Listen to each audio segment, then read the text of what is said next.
Now we got it sorted, but where we're going with this doesn't look good for football in Africa. Why is it? Okay, good. This is what I wanted, Shola. Okay, Shola, before I bring you into the conversation, I wanted to address what this South African sent to me. Isaac Moselana. I wish I could, put his comment out here for people to see. He said, Austin, what do you mean Mosepe has been trying to build business out of football in Africa? What do you mean by trying? Of course he's trying. Of course he's trying. Africa hasn't gotten there. Isaac is trying to build it. So what I'm saying to Mosepe is you cannot build and destroy. You want to sustain it. He said you literally are from a country where football has no business sense. I agree. Give Nigeria all the hammer. I agree. But I'm speaking for Africa. He said you do not even reside in the country mostly because of its inefficiency. He got me there also. It's okay. But let's address issues, Isaac. He said, you want to come after a man who made CAF the best institution ever. Oh, no, don't say that. It's not the best institution ever. We have problems. All I know is still not playing because you took him to a cattle ranch to go and play football. And the man got injured.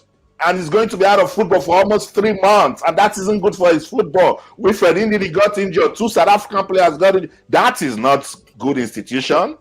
Isaac, take away your South African mask and just be neutral and just do it for the love of the game. Patrice Motsepe is trying to build a business environment, but with all of these negativities, it will send away investors. If I want to invest in African football and I'm hearing all of these things, I'll give it a rethink and think about where I'm going to take my money to, shall I, isn't it? Yeah, I totally agree with your sentiments.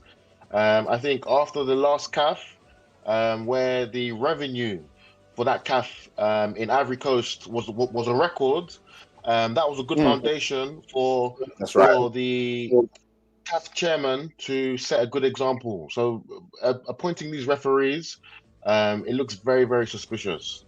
I know, bro. I know. And CAF will say, oh, it's FIFA's appointment. But I had to call out the leader of the Confederation of African Football, and that's Patrice Motsepe. Patrice Motsepe, you cannot tell us that you do not know of that appointment. You cannot tell us that you do not know that it will be conflict of interest. Patrice Motsepe cannot tell us that he doesn't know that the fans will fight. Will say, what is this? I don't have anything against Abongile Tom. I think he's a top professional. But he's South African. And Shola, you listen to what the Minister of Sports said about Nigeria? Aren't those his comments? Yeah. It's not on. I have read reports that the NFF have lodged a complaint. That's right. So I'm hoping that the right thing will be done, because it's not acceptable for our rivals to be officiating such an important game, a game of this magnitude. The right thing surely must be done. That's right. Very, very important. I just want to end this Isaac's comment, and then we'll get right into the playoff, because I know you cannot wait to talk about that one. Shala has been monitoring everything going down. You agree that his work is nothing because you want to harass FIFA to take Nigeria to the World Cup. Just the sentiments are everywhere, bias. Your rant here is the reason why I'm praying Nigeria do not go to the World Cup. Isaac, you're not God. You are willing to disregard the work Motsepe made with CAF over an issue you yourself admit that you're not challenging the integrity of the officials. Of course I'm not. If you do not have a problem with the integrity of the officials, then your rant is meaningless. You are a reporter, use facts and not emotions. You try. Nigeria deserves to watch the World Cup at home. They could not beat Zimbabwe and Lesotho at home. They must stay home. South Africa did not beat Zimbabwe at home, did they? They didn't beat Zimbabwe, but they've qualified for the World Cup. So Isaac, take away sentiments, take away your bias as a South African, and just see what we're trying to say here. I have said big ups to Patrice Motsepe, but I said he's trying, because we haven't reached where we should reach with Africa, with our market, with our population, with the people, with the talent. We shouldn't be where we are. Isn't it a shame that Zimbabwe doesn't even have where to play football? Even Ghana at some point. Benin Republic wants to go to the World Cup and they don't have a standard pitch. And then you're saying that Patrice Motsepe has made it the best institution ever. This is what we do to ourselves in Africa. that doesn't make us see the reality because we're so blinded with bias, with interest, with sentiment. So I needed to put that out. I will still stay with that comment. If I can put it up here, I'll put it so persons can get to see it and understand where Isaac is coming from. Shola, let's get into the playoff. It's just next week, Thursday. And no Super Eagles list. Yeah, that one is a big shock. Big shock. The camp opens on Monday. That's 3 days from now, and we don't know who's invited. I'm very surprised that this is the route that the NFF and the coach has taken. I am aware that a few potential call-ups are playing today, so maybe the coach wants to see who may get injured. But nevertheless, we should at least, at this point in time, see a provisional list. So in the event that there's any injuries, we can make changes over the course of the next 72 hours. It's a big shock. It's worrisome, particularly that this is crucial. Gabon, they have released their lists. They're waiting. In fact, the coach, I think he put Mick. Mick is not eligible to play Nigeria, but he's saying he's so confident that they'll beat Nigeria so that the guy can play. You see all of these narratives, they do something psychologically to the game. And that's why I was saying you have to be ready if you're going to war. Because we're even expecting that with the team that beat Benin Republic, they got the momentum. You just need to keep it going. So do you think this can affect the team mentally? I think what we witnessed in the last game is what we've not seen in a long time. I want to give it a name. I want to call it Lagos Ball. You have Tiki Taka, you have Jogo Bonito for Brazil. That was the Nigerian way of playing. When you think of Lagos, it's busy, it's fast-paced, there's lots of pressure, it's very rugged, and sometimes that's how the Nigerians played against Benin. So if we can just continue that, I don't see how we won't win the game against Gabon. I know. Particularly that we did something good against the Benin Republic, Shola. I'm sure you saw the hunger that we've always called for in the Super Eagles. Now, because they were so pushed to the wall, it was the last dance. With this one, you don't win it, you are out. And so we saw fire. Osimhen got into beast mode. Everybody did what they needed to do. That's the sort of Super Eagles team we want to see. Now, with everything that is happening, do you think that light has gone dim? No, I think Osimhen scored a hat-trick 2 days ago. Lookman played in the Champions League. Onyedika played against Barcelona. He did very well. So our players are starting to get into form. I think the Gabonese probably fare us more than we fare them. However, we do need to ensure we keep up that same standard because Gabon can hurt us. That's right. They do have quality up front in Aubameyang, in Lemena, who plays in the same team as our Victor Osimhen. They also have Dennis Bouanga, who's doing very, very well in the MLS. He's even scored more goals than Aubameyang in this qualifying series. So they can hurt us, and they are much stronger opposition than Benin. They only lost one game in the qualifiers, and that was to Ivory Coast, who are the current AFCON champions. So we have to take this game with the same seriousness, the same hunger and desire that we saw against Benin. Anything short of that, and we'll be going home. Scary. So it was only Victor Osimhen that, not only Victor Osimhen, before my friends, the Super Eagles come for me. Victor Osimhen gave us the sort of hunger, the sort of fight, heart that wanted to see Shola. It's important for the entire team to come to the party for the playoffs. Don't you agree? Yes. I mean, Victor Osimhen scored the hat-trick in the last game. However, that was the first game that we had seen Chukwueze give 2 assists. Simon Moses also gave 2 assists. Usually, our wingers over the last few years have been very, very wasteful. They've not really created. For Victor Osimhen to score, he needs to be serviced. He needs good supply. So that was the key change that I think Eric Shell instilled into the game plan. Our midfield worked. If we like, we can have 25 Victor Osimhen's. If we do not supply Victor Osimhen with those passes that we saw from Chukwueze and Simon Moses, but Osimhen's not going to score. So we keep talking about Victor Osimhen and what he's done. He's our talisman, but he needs to be fed. So the likes of Simon Moses and Chukwueze and Ademola Lookman, they are just as important as Osimhen. We need those guys. We need those guys to stand up and continue to supply Victor Osimhen. We cannot go back to the days where Simon Moses will try and dribble 3 players and lose the ball. No, once you get the ball, head up and look for that pass. That's what we need.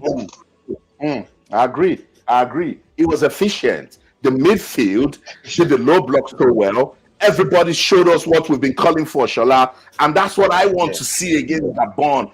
But on paper, we shouldn't even be bothered that we are playing Gabon. You know, I'll bring us the head-to-head now. I don't think we've ever lost to Gabon, you know, but because of where our football has been lately, we are all shaking because you cannot go into the playoffs through the window and they don't make it to the Intercontinental. Shola, it will be disastrous. It will be disastrous, and I completely agree with your point. On paper, this is like David and Goliath. However, we've seen time and time again the underdog prevail against the favourites. Let me give you an example. Last season, Crystal Palace beat Liverpool in the FA Cup final. That was a one-off game. So we need to look at this as a final. This is no longer a match series where you play home and away game. This is just 90 minutes and you're out. So on a normal day, 9 times out of 10, we should be beating Gabon.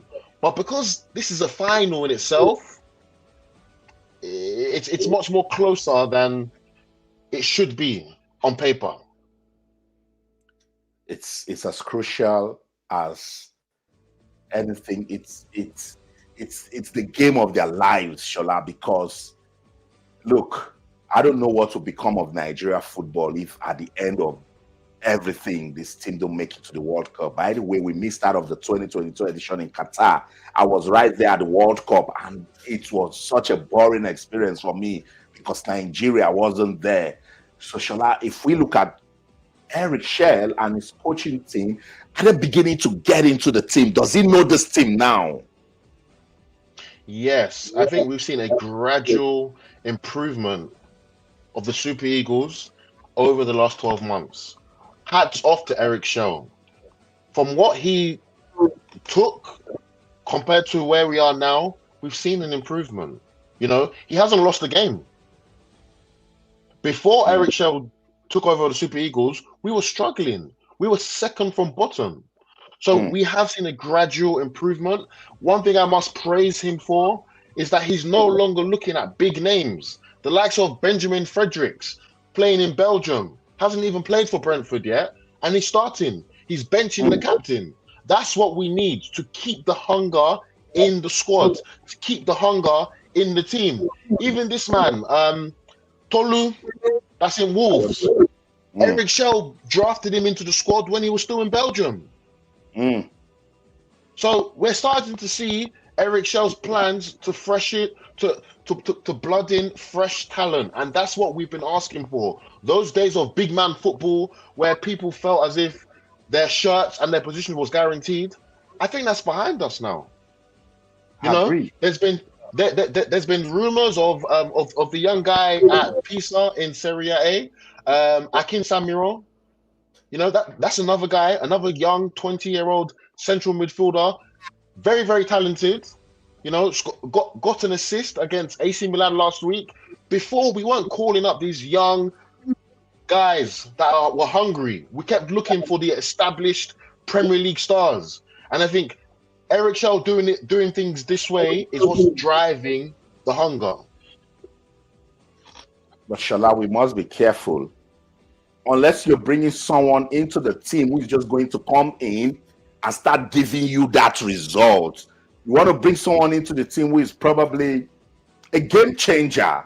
Otherwise, it might backfire. I agree that these days he has brought in some fresh faces and it has worked for the team, but it can also backfire. So that's what I'm saying. It's important he knows his team. It's important he builds his team to the point that he can be so sure that, yes, this is the team that I want. But let's talk about some of the fresh faces before we talk about this Gabonese list. I want to put it there so that in case my friends in the Super Eagles backroom staff, the NFF are watching, this is Gabon and their list. They are ready to play Nigeria at the playoff. They're ready to compete at the playoff.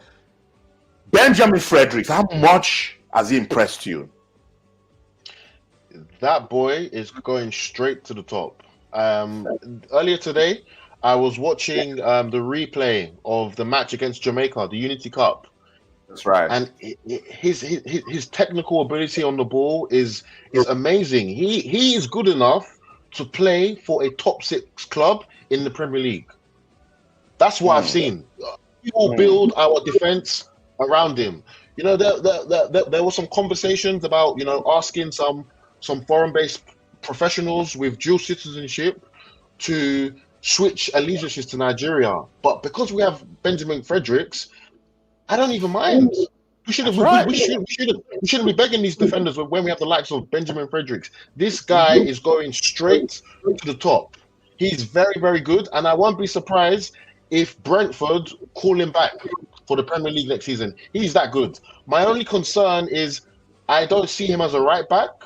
I see him as a centre back, and that partnership with Bassi in the back defense line, I want us to build around that. Very, very important. Benjamin Fredericks, take a bow. I also questioned it. I was with him right there during the Unity Cup. I spoke to him. I spoke to some of the backrooms. I even spoke to Eric Sher. Remember, you saw the interview too. And he told me that, look, this guy is the future, but we must test him now. And for a coach to have confidence in a young lad, you know, and then help him build, then that's a really good one. So that's the list right there. Nigeria, Gabon, they have brought out their list. The coach said, look, I'm keeping Mick because I'm so sure that if we beat Nigeria, he's going to play the next game, and then we will go to the Intercontinental playoff. That is a country that is trying to tell us, Nigeria, we are not scared of you. We bring it on. And if you check Ishola, the Gabonese side were pretty decent during the main qualifiers. Yeah, they had a very, very, very good record. They only lost one game, and that was to Ivory Coast, but it was a very, very closely contested game. However, what I would say is that in general, Nigeria's group was tougher. Yeah. So Gabon played the likes of Burundi, Seychelles, Gambia, Kenya. I would say that these teams in general are weaker than the likes of South Africa, Benin, Rwanda, and Zimbabwe. So I would say that group was an easier group to qualify from.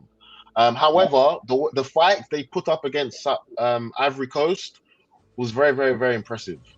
It was, you know, and Shola, look, we might come out and say, oh, they were in a smaller group.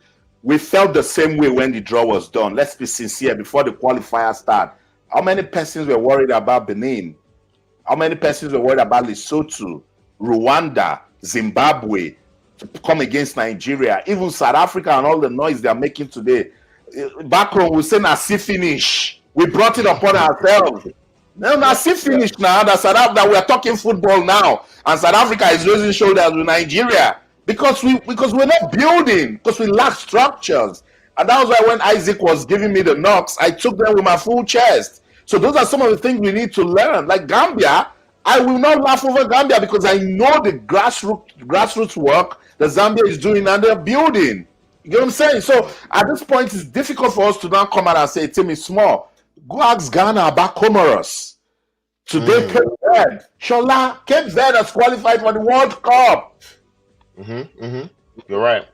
The only thing I would say to that, Austin, is at the beginning of our qualification series, we had some administration issues in terms of we've used 4 different managers during this qualification series.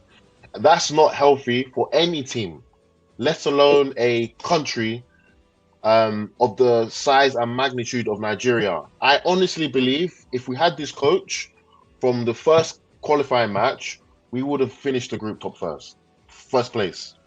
I think he came in during a difficult time, and we've seen the gradual progression of the team. The game against Gabon will be difficult, but Eric Shaw has not lost a game as a Super Eagles coach, and I don't think this will be the first game. The most important game will not be his first loss. That I'm very, very sure about. And most importantly, from his interviews, Eric Shaw is very, very hungry. You know, he's already talking about once we win this playoff, the impact is going to have at the AFCON. Now, we've had managers before that will tell us, you know, we are a young team. We're going to this tournament to learn. We lack experience. You know, that's what the coaches have told us before. So earlier you were talking about the psychological effect of the coach's comments. Having a manager now coming in saying Super Eagles are going to be almost impossible to defeat at the AFCON, that sends a psychological message to the players. It's reinforcing their beliefs. So I think, in my humble opinion, I do not see how we do not beat Gabon. It will be a huge shock. I don't think so. I don't think if we check where we're coming from, I think we need to learn our lessons. We need to be humble, Shola. We like the last game. That's the standard of the Super Eagles, but we cannot take away the fact that we started the World Cup qualifiers by not being able to beat Lesotho in Uyo. The last 3 matches we were into winning. It was terrible. Now for Coach Eric Shell, when I spoke to him, I even asked him, I said, do you think this job is bigger than you? He agreed that it's a very big job and that he took it, you know? But you see, everybody can come up now and say, oh, if we had Eric Shell from start, we wouldn't be in this mess. But we thought we were good enough to qualify for the 2022 edition, and then football happens to us. Bottom line, there is a fundamental problem of us lacking structures, of us having that winning mentality. And if we don't fix it, Shola, I will not be surprised if we don't make it to the World Cup. Yeah, I think making it to the World Cup is a different conversation, because if we do beat Gabon, I think we may face Congo, and I think that will be one heck of a challenge. For that match, whether it's Congo or Cameroon, to your point, I'm not so confident, because Congo is a very, very good team, and they've managed to bring on board a lot of ex-French players. You know, the likes of Aaron Wan-Bissaka at West Ham, Touembueze, the ex-United Academy graduate, Mbemba that plays in France. They've got a very, very strong defense, and if there's any defense that can handle Osimhen or give him a good battle, you know, it would be that Congolese back line that I think can match him in terms of speed and strength. So it's that match that I'm really worried about. I think if we're able to get past the CAF playoffs, then I fancy our chances of getting to the World Cup. So overall, I think Gabon will win. Cameroon or Congo, I think it will be Congo, but I'm not sure if we will beat Congo. You're not sure if we could beat Congo? You're disrespecting Cameroon already? I fancy Congo to beat Cameroon, yeah. Wow. I think they will be. I think the final will be Nigeria and Congo. We'll see. Shola, I've been looking at everything that can really work for the Super Eagles, you know, going into this, and we've talked about it. Practically everybody must understand the mission. You know, you've been talking to me about the roots, particularly when we get to the Intercontinental Tournament. How good is the ranking looking for Nigeria? If we make it out of Africa, does it make it an easy route for us to qualify? Yeah, most likely. So let me just explain the whole process. So Nigeria will play 2 games in Morocco. The first game will be against Gabon. If we win that game, we will then go on to play the winner of Congo and Cameroon. Once we have, if we beat those teams, we will then be put in a mini tournament in Mexico against 5 other nations, 6 nations in total. 1 from Oceania, which is New Caledonia. 1 from CONCACAF, which is Bolivia. We will be the African representative. And then there will be 2 representatives from the North American region. But at this point, we do not know who they are because they are still undergoing their qualification series. Yeah. Once those 6 teams have been confirmed, the 2 top ranked teams, according to the FIFA rankings, will then be seeded. The bottom 4 teams will then play each other. So to your question, if we do get to that stage, I'm very, very sure, based on the rankings, Nigeria will be a top seeded team. So what does that mean for Nigeria? That means we will only play 1 game in Mexico as opposed to playing the 2 games, the semi-final and the final. We will be one of the top seeded teams. There's 2, and they will just play the finals. So it's also good for us because we will avoid the second best ranked team. So we are in a good position. If we're able to get through the CAF series, we might have to play the likes of New Caledonia in Oceania, or we might have to play UAE in from Asia, or we may have to play the likes of Jamaica again from CONCACAF. So I do fancy our chances against those caliber of teams. We'll see. But it's such a shame that we're going through this route, Shola. There were 9 tickets automatically up for grab. I think this was the best thing that happened to us. I'll explain. Tell me. This has, in this conversation, we've been discussing about administration issues. That has always been Nigeria's problem. Our problem has never been talent. We've always had players. Our problem has been the NFF. Yeah? Before this playoff, let me give you an example. Before this playoff, our friendlies were against Venezuela and I think Colombia in America. Now, the NFF said that was in preparation for AFCON in Morocco. Why would we take our players in Europe and in Nigeria to the North American continent to play the likes of Venezuela when we have a tournament to prepare for in Morocco against African teams? These are some of the administrative issues that derail our progress. Now, because of this playoff, we're now playing in Morocco. Remember, we have our AFCON in Morocco, so that's giving our players a head start. We're now playing the likes of Gabon, Congo, Cameroon. These are teams that will also be in AFCON. So we've gone from playing the likes of Venezuela and Colombia to playing our rivals that will be in AFCON. So that's better preparation. So the NFF's hand has been forced to do the right thing. When we talk about the playoffs in Mexico, we are now guaranteed international grade playoffs in Mexico, the country that will be hosting the World Cup. Again, that's a head start. South Africa won't be given the privileges of these opportunities because they've already qualified. They're not going to be able to go to Morocco and have a feel of the AFCON before the AFCON. They won't be able to go to Mexico and have a feel of the World Cup before they get there. And lastly, every single game we have to play from now to the next World Cup, assuming we get there, is a final. Every single game now is must win. So from a mental standpoint, it's good for the players to be in these high pressure situations. So God willing, by the time we get to the World Cup, our players would have been tried and tested and battle hardened. Let me give you one example before I share. In 2010, Uruguay faced a similar scenario. They were on the verge of not making it to the World Cup in 2010. They had to go through a playoff. They had the likes of Diego Forlan. We have Osimhen. They had a strong strike force, like the way we do, but they were struggling in their South American qualifiers. It was through the playoffs that made them war ready, battle hardened. By the time they got to the World Cup in South Africa, they got to the semi-final. Who's to say that's not what Nigeria can go and copy? Shola, I hear you. I like what you're saying, but you're only giving me the pros. There are also cons.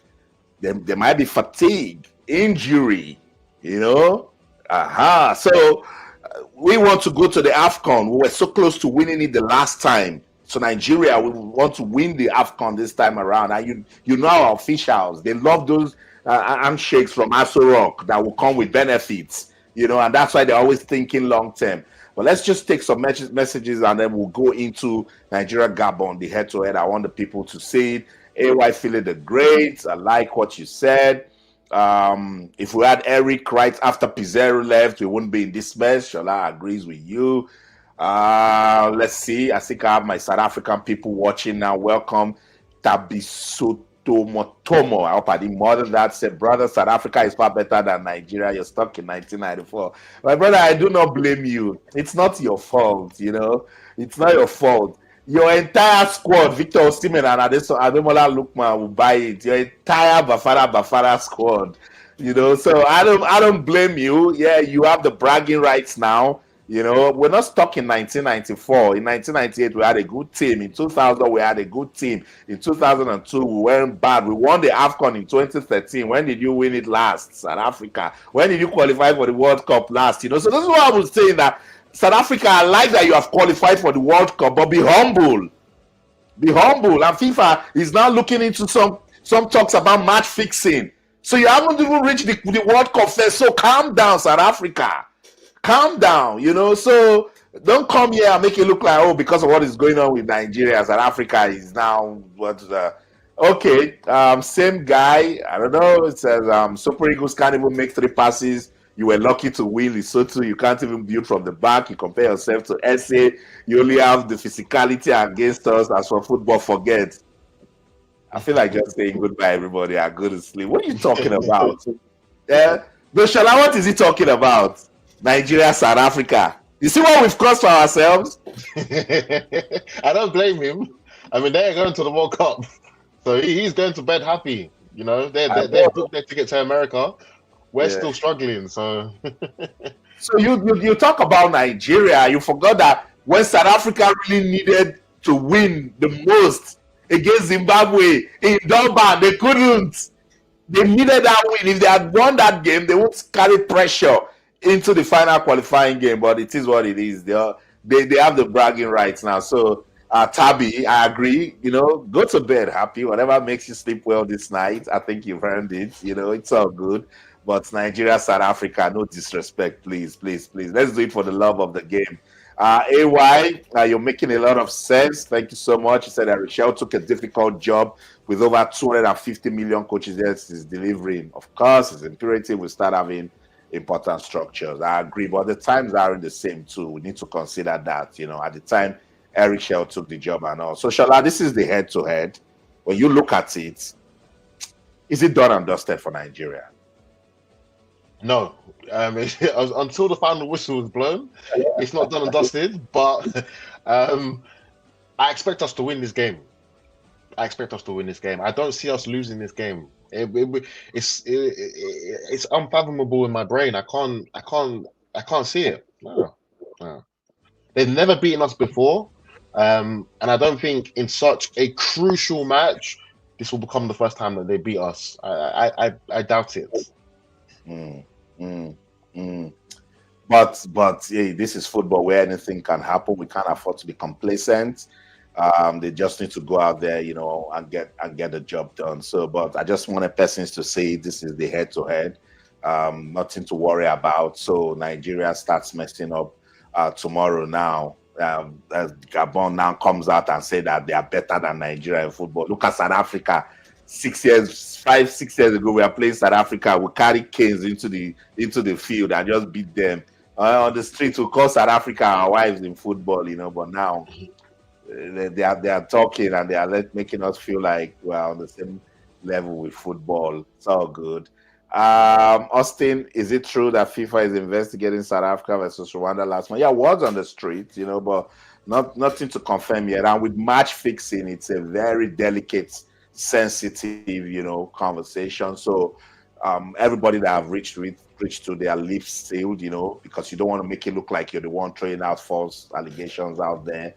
But look, haven't we been here before? When you start hearing these sort of things, and then something just comes up. if something comes up now, South Africans will start saying it's Nigeria that pushed, it's Nigeria that did this. You have a minister that cannot control his mouth, that just opens out, just talks anyhow. FIFA decides to investigate that sort of man now. So why is he speaking this way? You'll say Nigeria pushed, So that's the problem. Africa, we must understand that the game is fair play. It's important for us to come out there, do the right things, and just promote the game for the love of the game. So, Shola, what would be the ideal playoff experience for Nigeria from your perspective with everything that you've seen? Get the win against Gabon. Put in a good performance against Gabon, get that win. Play Cameroon or DRC Congo, get that win, and then use AFCON to blood in a new set of players that can complement the squads that has got us to that point, and then go to the intercontinental playoffs with 1 foot in America. That would be the ideal scenario. It's going to be very, very tough. There are lots of important games to play, and every single game is a final now. There's no room for error. We've scored some own goals. We've had some dodgy goalkeeping antics. We can't afford those types of errors and mistakes now. Everybody needs to be very, very, very serious. Everybody needs to come on camp on time. Earlier we were talking about the squad list not being out yet. These are some of the things that I'm hoping that we address in the near future, so that everybody can focus on the game at hand. Shola, you go to sleep tonight, you have a sweet dream, and the angel came and said, Shola, pick one for Nigeria. Win the AFCON or qualify for the World Cup. Which one? I'm going to the World Cup, my brother. I'm going to the World Cup. I will happily skip. I would rather be in Ghana's position right now. Ghana are not going to the AFCON, but they're going to the World Cup. I would much rather that than for Nigeria to go to the AFCON and for us to not go to the World Cup. It'll be very, very painful, because when you look at it, we will go to Morocco with the likes of Senegal, Egypt, South Africa, all of our rivals, and then 6 months later, they will get to watch their teams again, and we'll have nobody to watch. We must go to the World Cup. So, Shola, but you haven't won the AFCON. See people like Yabi Nigeria is because of, how we misbehave in Africa. So don't you think winning the AFCON would bring more prestige to the Super Eagles and their brand? I look at Egypt, during the 2010s, I think they won 3 AFCONs back to back, but they never went to the World Cup. So that level of respect and pride, it wasn't the same as the likes of Ghana, who went to the quarterfinals the same year that Egypt won the AFCON again. So I think the world genuinely respects those countries that make it to the FIFA World Cup more than continental winners. That's how I tend to view it. I totally agree with you, because I met some backroom staff for the Atlas Lions of Morocco, and they were trying to talk about, the regional development that they've achieved with their football. And historically, he admitted that Egypt seemed to look good, but that right after they went to the World Cup, talking about Morocco and what they did, their international prestige grew. And suddenly, there is no conversation you're talking about now in world football that Morocco isn't involved. That's how powerful the World Cup. Yeah, and we have a lot of world-class players that should be looking for their big move this summer. The likes of Victor Osimhen, he shouldn't be at Galatasaray. He should be at a top European club. The likes of Ademola Lookman, in my opinion, he shouldn't be at Atalanta. So the World Cup will give these boys the opportunity to showcase their talents. The AFCON, we saw what they did last AFCON. They got to the final. How many of our players got a big move off of the back of the AFCON? Not many.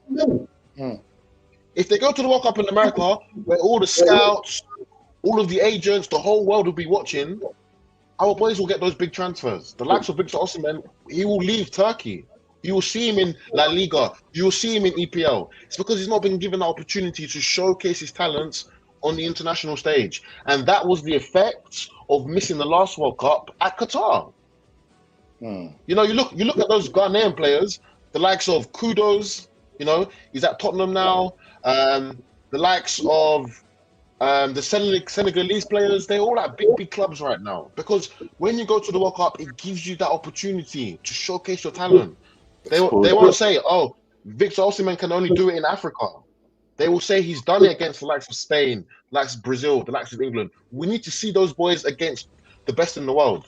Mashallah, the Victor Osimhen issue is then there's a bit of beef going on in Europe. Let's be sincere. You cannot have the striker in Victor Osimhen's quality and he's not playing for a big team in Spain, England, often at least Germany. You could tell that these persons, they know what they're going. So the few that I spoke to in England, oh, this his character, what character? Man didn't do anything wrong at Napoli. I still feel Napoli, they owe him an apology.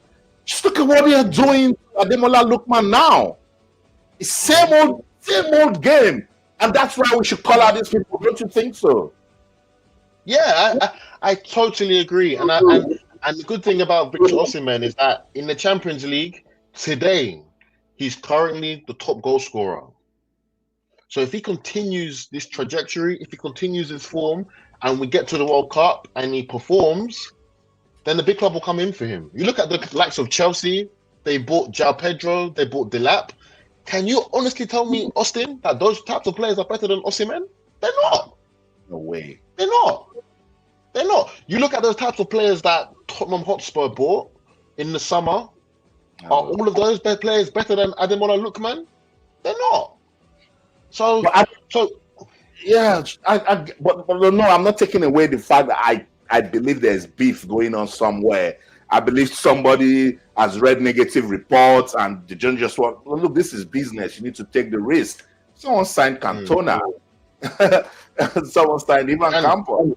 You know, when you look at Gascoigne, Jack Grealish, these type of players have been in the news for the wrong reason. So as long as Victor Osimhen continues to perform the way he's performing, keep winning man of the match trophies in the Champions League, remain top goal scorer, because right now in the Champions League he's ahead of Harry Kane, Mbappe, Isak. He's leading the goal scoring charts in the Champions League. So as long as he can continue this, performs in the AFCON, you know, breaks Yakini's record as Nigeria's all-time goal scorer, then goes to the World Cup and delivers, no amount of bad character will stop a big club from buying him. But Shola, age is important. And that's why when you need to do things as a footballer, the clock, you know, winds down so fast. That's why I'm so mad with the intermediaries for Ademola Lookman. You know, I was trying to reach his dad the other day. You guys, everything was clear that you need to take the guy out of Italy. He's 28. This is November. He will be 29 next year. Manchester United really wanted him. Marcus Rashford was leaving. They wanted somebody. Oyland was leaving. They wanted somebody. Just come back to England. How do you explain what Coach Ivan Uric did? You and I, we live in UK.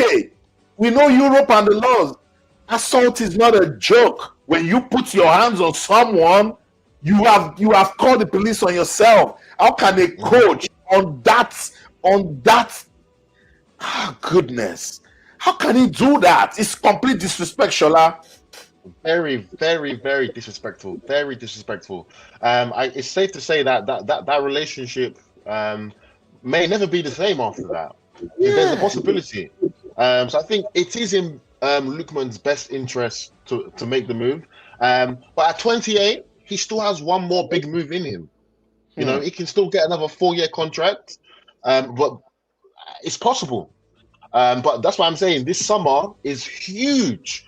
Forget the Super Eagles, but on an individual basis, the likes of Ola Aina, he's 29. Alex Iwobi, he's 30. Victor Osimhen, 26.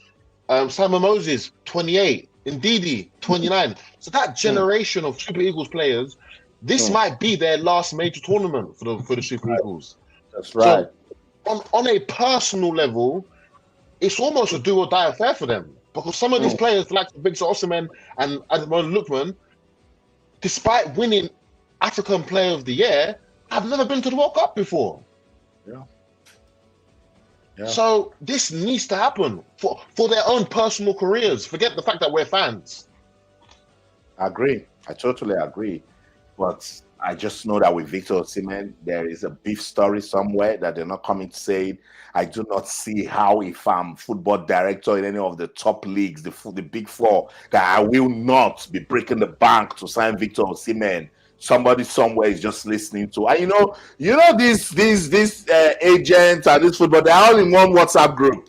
All of them, they just no, another guy. Don't you see what happened to him at Napoli and all of that? The disrespect for African players must stop. I do not want to bring racism into the conversation, so it won't look like we're the one promoting it. But it is clear what Gasperini did to Ademola Lookman, and now Coach Juric has continued right where he stopped, and then he's coming out to even say that, oh, these things happen. We're just talking at the dressing room. Man, you tried to beat up your player on a Champions League night. Broadcasted all over the world. You placed your hands on your player. Yeah. I just want to touch on the Osimhen point. Please do. I think, in addition to the character, there was some comments about the salary. So I think Chelsea wage structure, it wouldn't have been able to accommodate Victor Osimhen, because he's being paid a lot of money in Turkey. So for an English club to buy Osimhen, they would need to pay him huge figures. So I think they were trying to analyze the risk.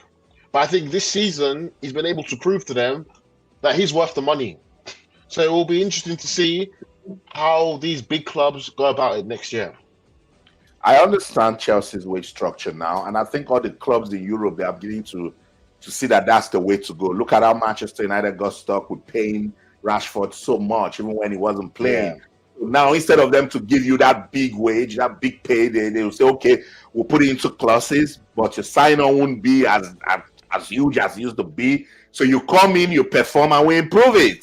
Just like what Manchester City did with Haaland and his contract.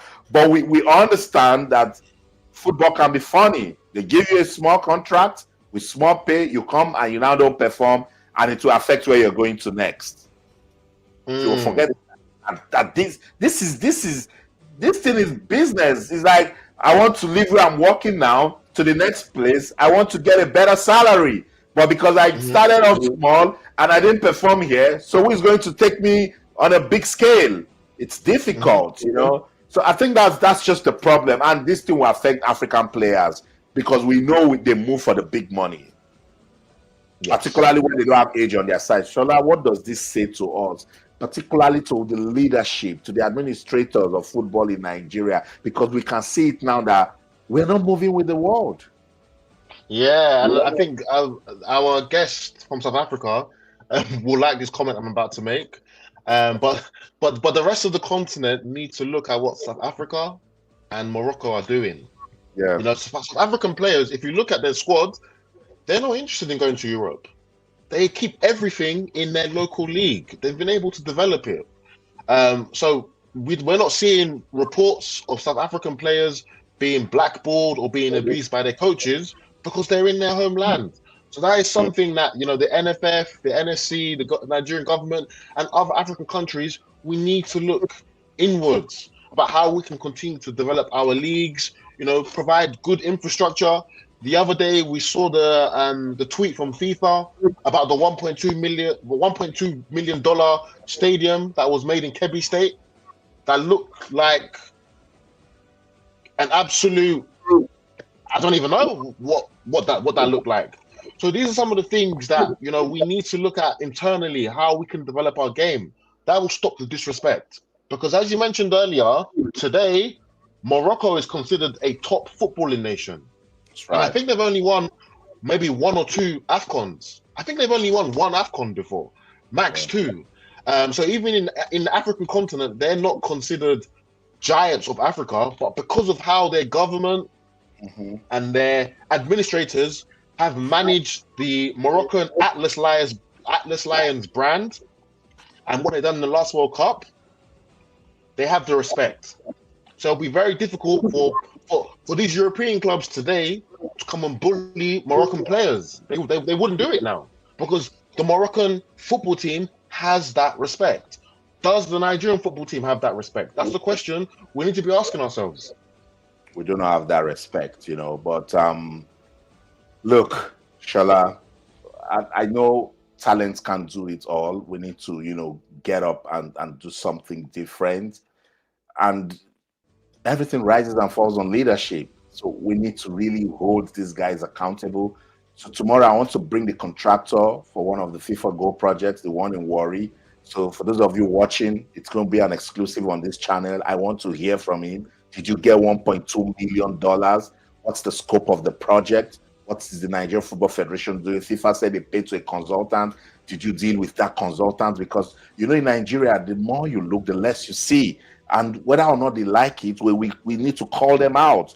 And we will keep calling them out. And that's what I want to do tomorrow. And that's why I'm going to bring that guy and ask him all of the difficult questions. So we really get to understand where the problem is coming from, you know. So tomorrow I'm going to have that conversation. I'm looking forward to it, Shola. But Shola, let's take a look at, let's do the job of the NFF technical department, since they don't want to do it.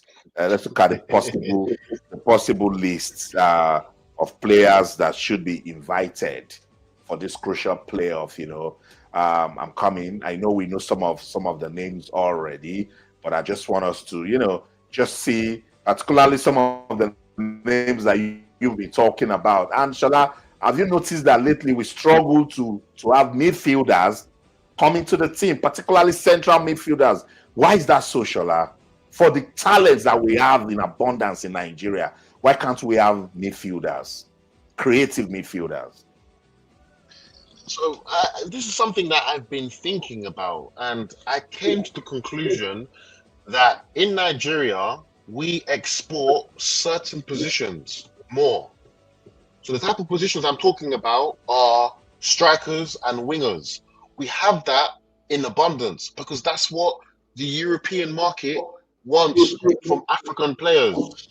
When you look at our midfielders, really, since the likes of, you know, JJ Okocha, we've not really had a creative number 10 in the national team setup. You know, people have come in and they've tried, but it's not really worked out.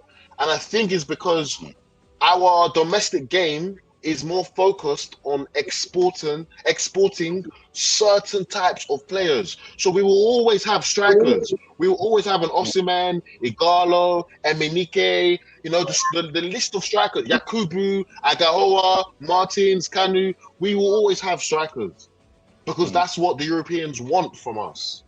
We will always have defensive midfielders. So today we have Onyeka, we have Onyedika, we have Ndidi. You know, we will always have a stream of central defensive midfielders, and we will always have wingers, whether it's Musa, Victor Moses, Simon Moses. Today Ademola Lookman's there. So these types of positions where it's more focused on our physical attributes, fast, speed, strength. These are attributes you associate with strikers, wingers, and defensive midfielders. Now, Europeans don't necessarily want creative players from Africa. And it's not just a Nigerian problem, it's an African problem, because how many creative midfielders do we have on the continent? Not that many. And even when they are creative, they're pushed into other positions. Let me give you an example. Someone like Mikel came up through the Nigerian system as a 10. By the time he moved to Europe, they pushed him back to CDM. Today, Kudos from Ghana came up as what? As a 10. Today, where's he playing for? Where's he playing in Tottenham? He's playing on the wing. So these are some of the stereotypes, you know, that the Europeans have created, and we seem to be playing into that. The two cams today on the African continent, that come to my mind. One is Alex Iwobi, but he came up through the English Arsenal academy system. That's right. And two, Ndoye for Senegal, who plays for Everton. He came up in the English system. So we're not really creating that kind of position anymore. And I think it's because we are trying to supply the demand that's been created by the European football clubs. That's right. I totally agree with you. We're just all about consumption. We just want to send players out. We are not building. And the Nigeria Football Federation, they love that narrative because we'll say, oh, there's one Nigerian that was born in Italy. The mom is Italian. The father is Nigerian. Let's go and call the guy. So NFF, they like that because if we keep calling those guys who are born abroad, they will not do anything to develop football back home. They love it. Yes. It's the easiest way out. So now the clubs have been abandoned. The academies will now jump into it and start, just developing players to export to Europe. That's it. It's a major problem, and that is what's affecting our national team. In the days of the 1990s, we had Okocha and we had Oruma. We had two cams in that squad. In 1994, if Okocha is not playing, Tomsi Olia is performing. We had a squad that JJ was not a starter. At the time, he was on fire. You see the goalkeeping department. When the Vincent Yama get his break, 2002, and that was because at that time we're having a transition, and the team, look at how good he was. There was Ike Shoromo at the time. In fact, when you look at 1994, the goalkeeping department, even Aloy Agu was not a starter. Yes. It was with Abdul Barry, God bless his soul, Peter Rufai. We had talents in abundance. You now look at us, because back then, the league was good. It was productive. Yes. I don't know how I was going to. Yeah. Today, we're just creating players or building players for export. Yeah. And we're only exporting maybe 4 positions, but there's 11 positions on the field. That's the problem we're facing today. And that's part of the reason why our football has declined. I totally agree with you because we're not building, and that's why we must hold these people accountable. No disrespect to the guys who are born abroad and wants to represent the motherland. No disrespect. People should give them a chance, but it doesn't mean that we should not be building back home because it's important. Because shall I check it? We're now struggling in the under-17s, in the under-20s, in under-17s. I think back-to-back now, we won't qualify for the World Cup. We are not even making it out of the WAFU qualifiers to the under-17 AFCON. We're not even making it out of it because it is the first 2 teams that get to qualify. It tells you if at that level we are struggling. Look at what happened to our team at the Under-20 World Cup. The Flying Eagles were a complete mess. They were humiliated. And now I used to big up the women's team and we have hope there. But look at it now. Our girls are also beginning to struggle. Teams are catching up with us. So then that's why we must do everything to tell these people, if you're not ready to lead football in Nigeria, please get out. Particularly those charlatans. We need to take them out. We need to let them understand that the future belongs to the young persons. And those who have talent, we should be able to build an environment where they can express their talent. 100%. And what's interesting, to your point, I think next year is another NFF election. So that will be very, very, very interesting, especially if, God forbid, Nigeria don't qualify for the World Cup. That's going to be a very interesting election. We'll see. Let's run through this, Shola. Your possible squad list for the playoff. The goalkeepers, give me 3 names. The 3 names will be Nwambeli. There's been a lot of talk about him being number 1 or number 2. For me, he's still my number 1. I will then call Okoye. He's performed very well since his ban in Udinese. I've watched some of his games in Serie A. Played very, very well against Juventus. He'll be my number 2. Number 3 will be Adele, who plays in Cyprus, I believe. So it will be 3 foreign-based keepers. Okay. Defenders? Defenders, it would be my captain, Truce Ekong. However, I don't think he should be starting anymore for the Super Eagles. He needs to be, in my opinion, he needs to come into the squad and play the role of a leader. But that doesn't necessarily mean you always have to start. So that would be Ekong. I would also include Frederick, Bassi, Sanusi as left back number 1, Onyemachi as left back number 2, Bright Osai Samuel as my starting right back, Awaziem as my auxiliary right back and backup centre back, and lastly Ajayi.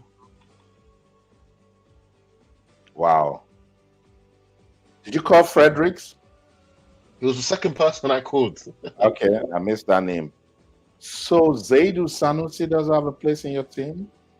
Yes, Sanusi, yeah. My first choice left back. Okay, cool.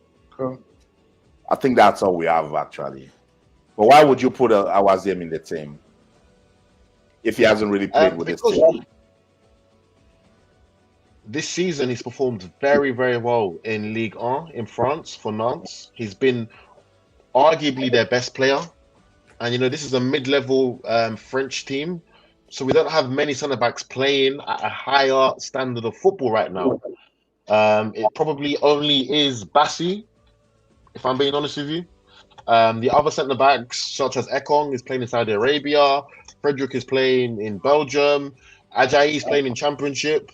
So I would say Awaziem, on that basis, is playing at a high level of football. Secondly, as Ola Aina is out because of injury, we need somebody that can cover centre-back and right-back. In case Bright Osai Samuel gets suspended in the first game and he can't play in the second game, we need someone that can cover at right-back. So that's why I would call Awaziem, because he can play in multiple positions. I see. I like that. Let's go to the midfielders. This is where I've had sleepless nights with Nigeria's midfield. Sometimes you see they'll call only 3 players for midfield, sometimes 4. What do you think is your ideal number of midfielders that should be called up? Every single time we do a squad list, we should never see less than 6 midfielders. Why? That gives us the flexibility in the event that we want to play a 4-3-3. By having 6 midfielders, we have 2 midfielders for each of the 3 central midfield positions. I think in the last team sheet, there were only 4 central midfielders called up. I don't think that's enough, especially in a tournament setting like what we're going to see in Morocco. We need 6. So my 6 would be Alex Iwobi. Okay. Onyedika, who I think we should be starting. He had a magnificent performance against Barcelona in the Champions League. Fantastic. That guy, I don't think we are utilizing him enough. We need to see him in the Super Eagles. I think he's our only midfielder. He's one of 2 midfielders that are playing in the Champions League. Ndidi's not playing Champions League. Iwobi's not. Onyeka's not. So this guy has a say. I would also call Ndidi as the captain, one of the team leaders. Eric Shaw mentioned that he was in the leadership team. I think even though he's not the Ndidi of 5 years ago, he still brings a lot of quality and leadership and organization to the midfield. So I would call him. I would also call Onyeka. He was one of our best players at the AFCON. We didn't really see him in the World Cup qualifiers much. And I think our midfield struggled because of that. I would like to see him integrated into the team more, and I'd like to see him have more minutes. The 5th midfielder I'd like to see is a wild card. It's Akin Samiro, that's playing in Serie A. He's been he plays for Inter Milan, but he's currently on loan to Pisa. He's been one of the breakout stars in Serie A. I would love to see him included in the squad. And then the 6th position, I'm quite a big fan of Al Hassan. I know. I think he's a very, very, very nippy, busy player that has a lot of energy. So that would be my six midfielders. Your 6 midfielders, it doesn't have Chris Santos Uche. Woo! I think good point. I personally think Eric Shell is struggling to find the right role for him. I think he's an amazing talent, I agree. but I don't think we found the position for him in the Super Eagles yet. You know, when he was playing for Getafe and he broke out last season, he was playing as a striker. Let's be honest to ourselves. Even though he's known as a midfielder, in La Liga during his breakout season last year, before he moved to Crystal Palace, he was their number 9. But he can't play number 9 for Nigeria because we have the likes of Victor Osimhen and Lookman there. So there seems to be a positional identity crisis. We don't know where to play him. We've never really seen him play as a DM because that's not what he does for his club side. So where is he going to play for the Super Eagles? Wow. For Crystal Palace, I think 2 weeks ago, the manager demoted him to the under-21 team. He's not really getting much game time. Last week, they played against Arsenal. He came on as a sub, maybe in the 87th minute. So he's not really seeing a lot of pitch time. So for this squad, I probably wouldn't call him. But for AFCON, he would be in the squad. If he's going to be in your squad for AFCON, then you should have him in the playoffs, Shala, so that he can blend with the team. Yes, that is a good point. But I think we don't have the space or the time for trying to fit people in when we don't know how we want to use them yet. I think at the AFCON, the camp will be together for a longer period of time. So even if he doesn't play the first few games, he will have time to be with the coaches. In this match against Gabon, we need instant results and we need players who can fit in from day one. So I think that's why I would keep him for AFCON, where he has more time to be with this camp. Okay, I agree. I'll let you. So let's go to the firepower, Nigeria's strength. They have the forwards. First on the list, okay, we'll start with the wingers. I would call 4 wingers. The 4 wing wide men would be Simon Moses, Ademola Lookman, Okay. Chukwueze, and the last person I'm going to mention, people have not really been talking about him recently, but I think he's a game changer, and that is Ejuke for Sevilla. He's a very, very, very, very talented winger that's very good at beating his man. I think Nigeria could do with that type of creativity when we're playing against stubborn defenses. So I would call him back 100%. In the last few squads, we've only called 3 wingers. I don't think that's enough. I think we need a minimum of 4 wide men in every squad so that we have 2 that can play on the right and 2 that can play on the left. Calling up 3, Eric Shell, I don't think that's enough. So those would be my 4 wide men. I would then call Victor Osimhen as my starting number 9. I would also call Akor Adams, who did very, very well in the last international break. And my tall man would be Tolu at Wolves. Well, a lot of persons are coming for Tolu now. They're saying that he is not as effective as he should be. He's the type of striker that he gets 10 chances and takes just 2 or 3. Do you agree? I do agree in terms of he's not as efficient as, let's say, Osimhen. But for a big man, I think he's about 6'4".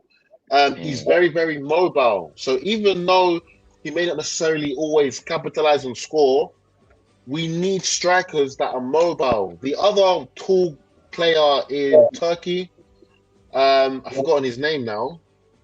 Onuachu. Onuachu, thank you. He doesn't like to move. He doesn't like to press. He doesn't like to harass defenders. So when we take off Victor Osimhen, when Victor Osimhen is tired, we still need that level of energy and physicality. When we go back to the game against Russia in the summer, last summer, Tolu got his goal by chasing down the defender. You know, we need people that are going to be hungry and that are going to move. They're going to be vigilant. They're going to be aggressive. Onuachu, just his type of gameplay is to wait for service. Yeah. We can't afford to have people who are going to be waiting. We need people that can create for themselves, people that can harass defenders. So when Victor Osimhen is tired, that level of intensity, that level of hunger and drive, we maintain it. I agree. Does Cyril Dessers have any chance to make your team? No, unfortunately, that game against South Africa wasn't the best of his performances. He did very well in the Unity Cup, but against South Africa, I think he really struggled, and that wasn't his best performance. And so I think for this call up, he wouldn't be included in my team. If his form, I think he's in Greece now. If his form improves in Greece between now and AFCON, maybe I would call him for the provisional squad. But for this World Cup playoffs, we need players who can come in and deliver. We saw what Akko Adams did in the last round of games. That's how to come into a team when you have a chance to take it. Even Tolu, to an extent, stepped up. That friendly against Russia was a good one for him. You know, so Victor Osimhen was around. He had one chance and he scored a goal. That's what matters. You know? So I want to understand, because a lot of persons come to me and they talk Cyril Dessers. If you have a chance to pick between Cyril Dessers and Terry Murphy, who makes your team? That's a very good question. I know this business. I know this business. Terry Murphy, I love his hustle. You know, at the beginning of this conversation, I spoke about Lagos ball. You know, you have tiki-taka, you have slot ball, you have Arteta ball. I love rugged players who are aggressive. African football. That's African football. Yes. Terry Murphy brings that in abundance. I think Cyril Dessers doesn't necessarily do that, but he brings that European finesse and technique. Flair. Yeah, he's got the technique, he's got the touch. You know, he's got good striking capabilities. So I think it just depends on the opposition. If we're gonna play against African opposition, I will pick Terry Murphy, because we need that strong, rugged running power. If we're going to play against European opposition, or Cyril Dessers did well against Jamaica, against countries that aren't in Africa, then there might be opportunities for us to pick Cyril Dessers. That one is depending on the opposition. Yeah, and that's how our coach needs to see things. We can't just be picking the same players every time. There may be games where we need a certain type of striker. You know, if we're going to play against a country like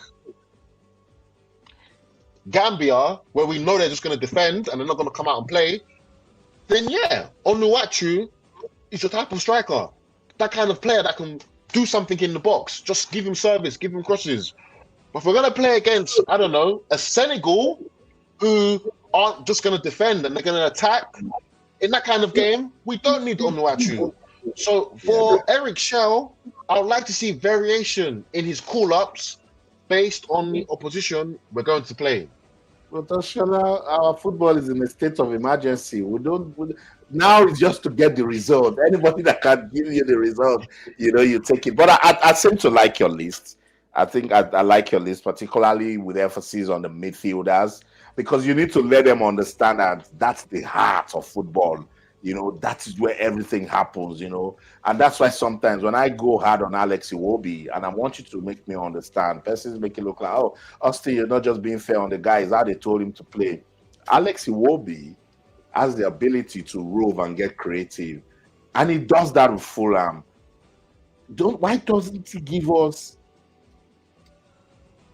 those drive-ins into those third half of the field that you can dispossess players and play a killer pass? When did you see that last from Alex Iwobi?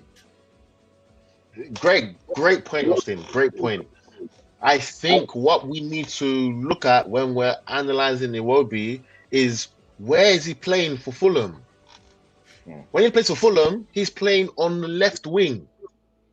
When he came up at Arsenal, he came up at the left wing. It's only in Nigeria that we're playing him as a defensive midfielder sometimes. So we need to help Alex Iwobi by allowing him to play in the position that he plays for his club.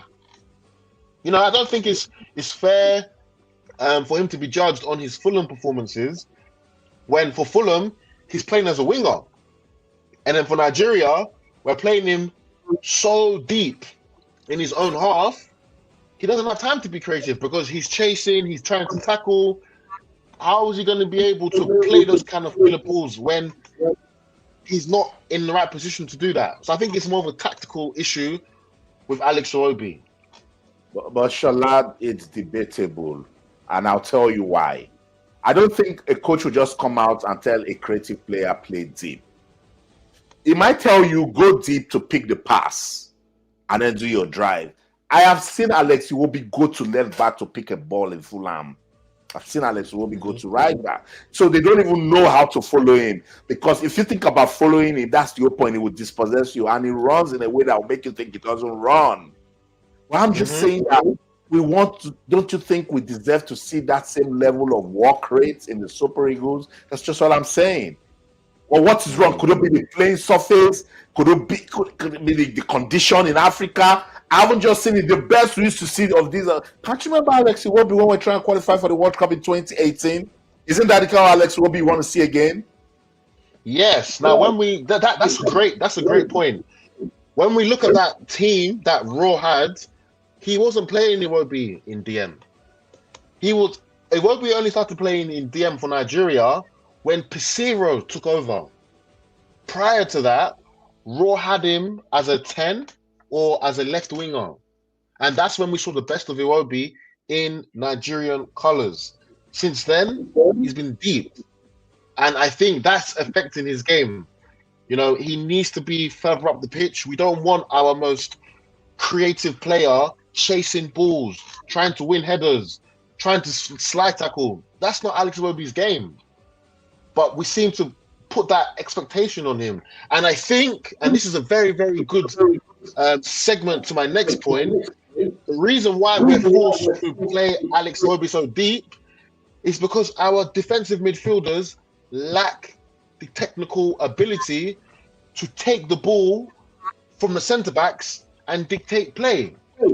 You know, earlier we were talking about Nigerians producing certain type of players. The likes of Ndidi, Onyeka, they're not like your Rodris or your Zupamendis, those type of DMs, or like Busquets that can take the ball and dictate play. Because we don't have that kind of DM, the type of DMs we have are like Kante, those ones that like to run, destroy, tackle. But then with the ball, they're not very effective. That's what's made these coaches tell Iwobi to go back to support the build-up, because he's the midfielder that has the technical ability to build from the back. So that's Nigeria's problem today. The type of defensive midfielders we have, they're not confident to take the ball from Ekong or Frederick or Bassi and build, send those killer passes from deep, those big switches. And that's not Ndidi's game. If we want to be really honest to ourselves, Ndidi's actually better when we don't have the ball. Ndidi's whole game is about tackling, aggression, and winning the ball back. And he's fantastic at that. But he's not as good when it's time to build. And that's what's affecting. And we've seen Ndidi in the box. in the qualifiers, he's created chances. He has attempts at goal. If I'm seeing Ndidi in the box, who is a proper DM, I want to see Alex Iwobi 7 out of 10 times in the box. Sorry, let me explain. I'm not talking about our box. Sorry, I'm not talking about the opponent's box. I'm talking about our box. When you watch Nigeria build up from the back, we see Nwabali take the ball. He'll give it to Bassi or Ekong. At that point, we need our DM to take the ball from the centre backs and distribute. Right. But because Ndidi doesn't do that, that's why Iwobi's being dragged back to support that build-up. And that's the main issue that Nigeria faces today. Do you know why some coaches do that tactics, Shola? Do you know why they will tell the creative player to try and come get the ball? In case he loses it, the DM is there to cover. And there's a problem. We see it in today's football when they're trying to start the high press from the back. You just need to make one mistake and you're conceding. So I think what Pizarro did was Pizarro played deep. But it was a Frank Onyeka who was fantastic at that AFCON, remember? So if Frank Onyeka is doing the job, it won't be if you're picking the ball, you cannot be playing a pass from your half. You drive because Alassane also had a good AFCON, don't forget. And there was Onyeka there too. So if Iwobi is driving, those guys are giving you the low block, but they're also going into spaces to pick passes. But Alex gets this pass, he gets this ball deep, and then he's going to inside deep. And that makes it so difficult for Ademola Lookman to run, so difficult for Samuel Chukwueze to run. Because he's the creative guy, he's just supposed to use his creativity and knock out one person. Guess what? That's what Samuel Chukwueze did against Benin. Voila! The goal started coming. You see what I'm saying? I don't know whether it will be sometimes. I understand African football is very rough. You hold the ball too much, they are coming to clear your legs or something. So you get. That's the point I'm making. Anytime I make this point, people don't get where I'm coming from because I want the Iwobi of 2018. That game against Cameroon, when we finish this show, go and watch it again and see Alex Iwobi. It was same Uyo, a stronger physical Cameroonian side. Man bust them, moved around freely, gave Mikel Obi a chance to also breathe. He scored in that game. Mikel Obi scored in that game. Because you are a creative guy with your versatility. If you're taking out these players, they now don't know where to stay. And so you destroy whatever formation they have to break you guys down. Shola, I think you've done so well tonight. I hope you had fun doing this. We'll try to be. I've really enjoyed my time today. We've been able to really, dissect and analyze this country that we love so much. So I really enjoyed myself.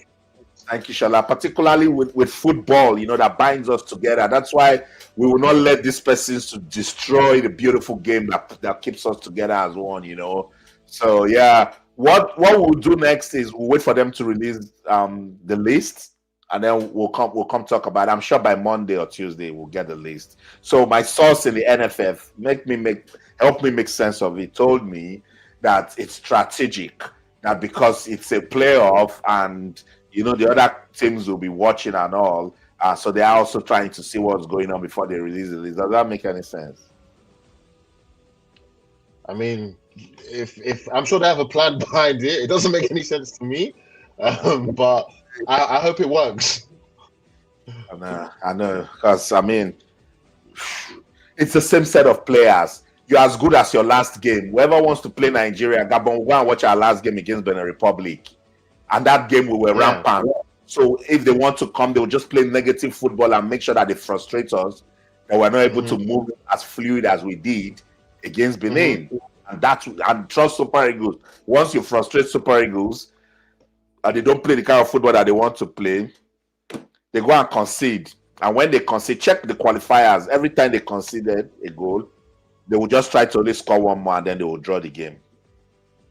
And I mean, one good thing about Morocco is that this stadium is huge. That's it. And the pitch is immaculate. It's of Fantastic. international standard. That's right. So that plays to our players' strength in That's terms of right. there'll be space on the pitch. Mm. The likes of Alex Iwobi, we've been talking about, you won't have to worry about the pitch not being good. You know, you mentioned Ndidi being injured from a pitch, or Olaino being injured on the pitch. We're not going to face those problems. Those players will be able to go there and express themselves. I So, agree. yeah, it's looking good. So when you tell our administrators that part of the reason why our players struggle to deliver is because of the playing surface, they argue, "Oh, is your pitch not good?" I say, "No, it's not, because we don't maintain our playing pitches. You know, and the behavior of the ball will change. These guys play in Europe. If you're going to cop guys who 98, 99.9% of your squad plays in Europe, then you should be ready to invest in standard pitches that is akin to what they play on in Europe." Of course. So I'm just happy that it's Morocco. At least we'll go there and they'll play on proper, on a proper playing surface, and it might just come out good for us at the end. Because our home form in the qualifiers was worse than our away form. We got more points on the road than we did in Oyo. So that tells you that there's a problem with our home performances. And I'm sure it's linked to the pitch and the time of day we're playing. I've been saying this for a long time. If our players are based in Europe, why not play the games in Nigeria later in the day when the weather has cooled down? So the players can really express themselves and the heat and the weather isn't too much of a factor that's affecting us. Because these are some of the things that, from an administrative perspective, these are small differences, small changes that could make a huge difference. I agree completely, particularly playing surface. It is everything. South Africa wanted to do the dirty football politics. They said, "Oh, Nigeria will beat us on a good day, on a good pitch." They took us to a cattle ranch, first and first, so that they will not be able to play good football. You understand? So, and in a way, it affected them too. It backfired. Okay, but I'm just trying to say, for Nigeria, if you know that you're bringing players who play in Europe where they have standard football pitches, invest, put money into that. Okay, say you will call consultants from Europe and say, what do they have in Europe? Because check all the Premier League teams, even the Champions League teams, they have a standard for their playing pitches. There's the sprinkler system. The groundsmen are on ground. Right after it is finishing, they go straight up into it. They even have time. You see, they go take care of the pitch. Shola, sometimes after the game, don't you see right away, boom, boom, for the pitches, because it's very, very important. If the pitch is terrible, I mean, if it was only a few weeks ago, Davido performed at the Oyo Stadium and they didn't cover the grass. So that pitch now, I'm sure, is in a bad state because you had thousands of people on the pitch. There's a war going on in the comment section. Our South African brother and our Nigerian brothers, and Abe is saying that FIFA has reportedly agreed. Yeah, it's not yet confirmed. It said FIFA has reportedly agreed to replace the South African match officials for the Nigeria versus Gabon World Cup playoff match following protests from the Nigeria Football Federation. I know CAF is under pressure, and CAF needs to lead that charge to FIFA, because don't forget, it's FIFA that made the appointment of the referee. It's a FIFA event.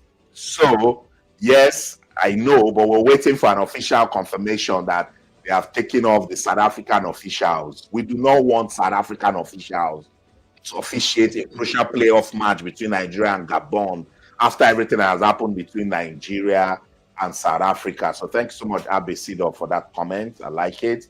Thanks for following. Thanks for the love, Abe. I see you every now and then supporting the channel. I appreciate. Yes, there's bias in there. And he said something about, remember, Abe said the allegation that South Africa is on being investigated for match fixing, and our South African brother jumped on it and said the only investigation happening is the $1.2 million speech. This has become an international embarrassment. So, I do not want to say what I do not know about that situation, but what I know is there were a lot of misrepresentation of facts. Do we misappropriate funds in Nigeria? Oh yes. Now, first thing first, if they give Shola a $1.2 million contract, the person it is coming through, whoever going to release that money will hold his percentage. That first is already affecting the financial status of the project. So I know for sure that no contractor will tell me that he received 1.2 million that FIFA gave, and that was what he was given. Now, what people don't know, the Kirby Stadium was done, it's not really a stadium, it's a pitch. It's a FIFA Forward project. And it's, look, the FIFA has a particular standard that they want everybody to follow. They did that in Kirby. That other stadium that social media now attached to the Kirby project is the government project in Kenya for the 2027 AFCON. That's a about $300 million project. But this is social media where anything goes. So people jumped on the trend. It had nothing to do with the FIFA Forward project in Kenya. So you see what? But have you seen the picture of the stadium in Kebbi? No, it's not a stadium. It's a pitch. It's a pitch project where you build a pitch for people to play football. 1.2 million. Let's even do a quick search on the internet. 1.2 million can't even give a proper standard pitch. But this is FIFA's own. Yeah, this is FIFA's own way of promoting football across the world. So I am mainstream media. I don't jump on what everybody just jumps on, and because people just want to talk, So we need to put facts out there. That's why tomorrow I want to bring the consultants.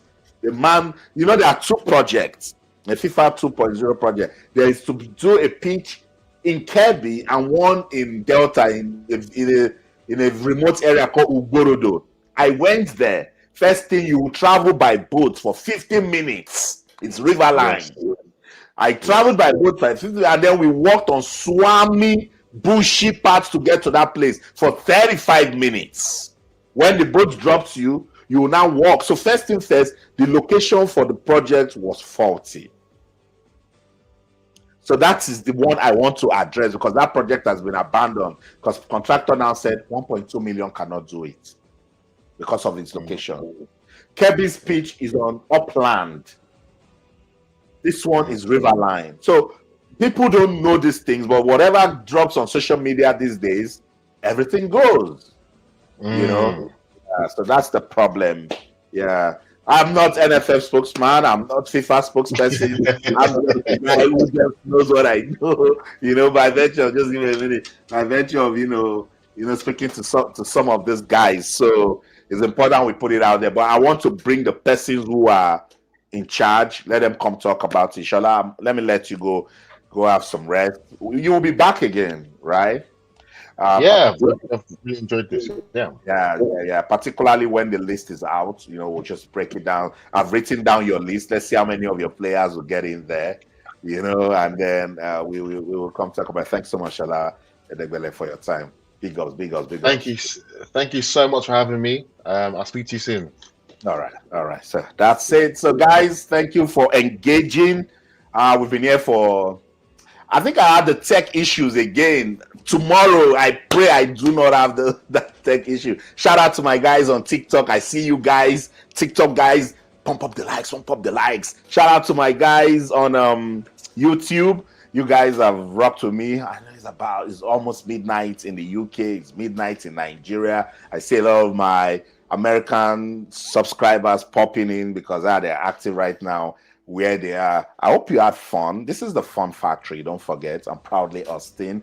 Right here, we do sports, entertainment, and so much more. For me, I just want to use my talent, my skills, and this platform to make this world a better place. So, my South African brothers and sisters, no beef. We do these things for the love of the game. So no beef from me, no beef from. Why should we beef?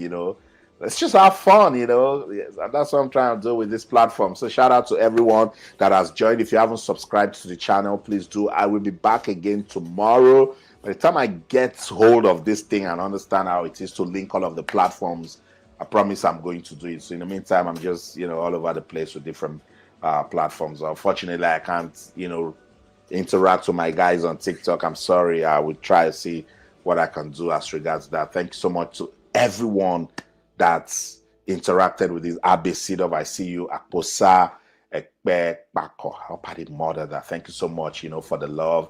For everyone who dropped comment. Tabi Sotomom Toma. Tabi, where are you from? In South Africa, because I'm thinking of visiting Cape Town soon. I think we should hook up, Thank you so much for your love. No beef from me to South Africa. I just want African football to shine. It's about time. We need to start doing the right things. Look at England. What do they have in terms of international football? They won the World Cup just one time in the 80s. But look at how they are rocking the economics of football because they are doing the right things. That's the level. That's where I want to see African football. That's why we're doing this charge. That's why if South Africa uses a player that they shouldn't use and you commit a breach, we shouldn't just say, oh, no, let's take our eyes off. No, we call it out because it is not good for the development of the game in Africa, particularly South Africa being role model. I big up South Africa for what they have been doing, in terms of sports development. I give it to you guys. Infrastructure development. Even before I call Egypt or Morocco, I call South Africa, easily. Almost in Bombela, there's a stadium. Durban, there's a stadium. In Orlando, there's a stadium. In Joburg, there's a stadium. You guys took us to Bloemfontein, the one that we didn't want. But there's a stadium. You guys are doing so well with grassroots, sports. You won the under 20 AFCON. The women, I think 2 years ago, were champions of Africa. It's ripping off. And then you guys do so well with the PSL, So I big up South Africa in a lot of ways. I like South Africa. So when I come and I try to create balance, that South Africa must do those things that makes me respect them. I don't want persons who are, he's beefing because he's Nigerian. It doesn't work that way, So let's do these things for the love of the game. Thank you so much, everyone. I gotta go. Tomorrow, I'm bringing the consultants that is in all of this $1.2 million scandal. What really happened? I want to break it down. I want to hear from those who are really involved in that project. Let's not speculate. No, it's not good for us, So we'll bring them, we'll do it. Let's do that show together. So keep a date with me. I don't know when. I will talk to the source, and then tomorrow, I'll let you know. Tabi, you were lucky we took you to Bloemfontein. We couldn't play our football. Exactly. That's what I'm saying, Tabi. It was dirty politics. Even South Africa couldn't play their football. It backfired. We do not want that. Take the football to a good playing pitch. Who knows? You would have beaten Nigeria 3-0, 3-1, but you took it to a pitch where even South Africa couldn't play football. And that was what I was trying to say that Isaac didn't get. I said, we cannot build and destroy.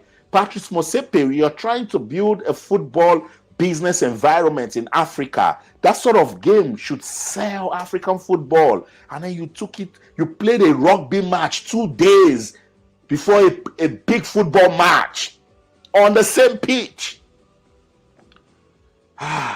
Stuff, Africa, what's going on? So, Tabi, you see, there's no beef here. Wait, let's just do the right things. That's the only way we'll win. We kill the win at all costs mentality and just do the right things. And you'll see that football in Africa will shine again. I gotta go. Thanks so much, guys. I'll see you around again. That's it.